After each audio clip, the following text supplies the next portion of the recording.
વસ્તી ગણતરીની કામગીરી અંગે શૈક્ષિક સંઘે આપી પ્રતિક્રિયા। બનાસકાંઠા શિક્ષણ વિભાગના પરિપત્ર અંગે પણ આપી પ્રતિક્રિયા। શાળાના તમામ શિક્ષકોને વસ્તી ગણતરી સોંપાતા શિક્ષણ કાર્યને અસર। શિક્ષકો સિવાય સરકારના અન્ય 27 વિભાગના કર્મચારીઓને પણ જોડવા માંગ। શિક્ષણ વિભાગનો શાળા સમય પહેલા કે પછી આ કામગીરીનો આદેશ અયોગ્ય। શિક્ષણ ક્ષેત્રે 50% થી 55% મહિલાઓને બીજી પણ કામગીરી। મહિલાઓને શાળા સમય સિવાય ઘરની જવાબદારીઓ સાથે કામ કરવું અશક્ય। નિયમ મુજબ કામગીરી માત્ર સર્વિસ સમય દરમિયાન જ કરવાની હોય, ત્યારે શૈક્ષિક સંઘ દ્વારા વસ્તી ગણતરી નિયામકને રજૂઆત કરવામાં આવી।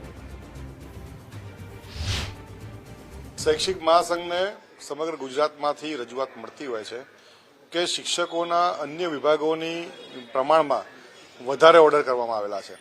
આ અગાઉ પણ શિક્ષણ સુધારણા માટે શિક્ષણ મંત્રી અને શિક્ષણ સચિવને મળીને વાત કરવામાં આવેલી હતી કે શિક્ષકોને ઇતર કામગીરીમાં ના જોડવામાં આવે, અન્ય વિભાગોને પણ જોડવામાં આવે, પણ એવું લાગે છે કે એની અંદર કોઈ પણ પ્રકારનું ફોલોઅપ થયું નથી। મોટાભાગે શિક્ષકોના જ ઓર્ડર છે, એટલે એક જ શાળાની અંદરથી બધા જ શિક્ષકોના ઓર્ડર હોય એટલે સ્વાભાવિક બાબત છે કે શિક્ષણ કાર્ય પર અસર થાય। એટલે આનું આયોજન કરતા પહેલા શિક્ષાકર્મીઓને કેટલા લેવાના છે એનું આયોજન સરકાર કક્ષાએ કરવામાં આવ્યું હોત તો આ સમસ્યા આજે ના રહેતી।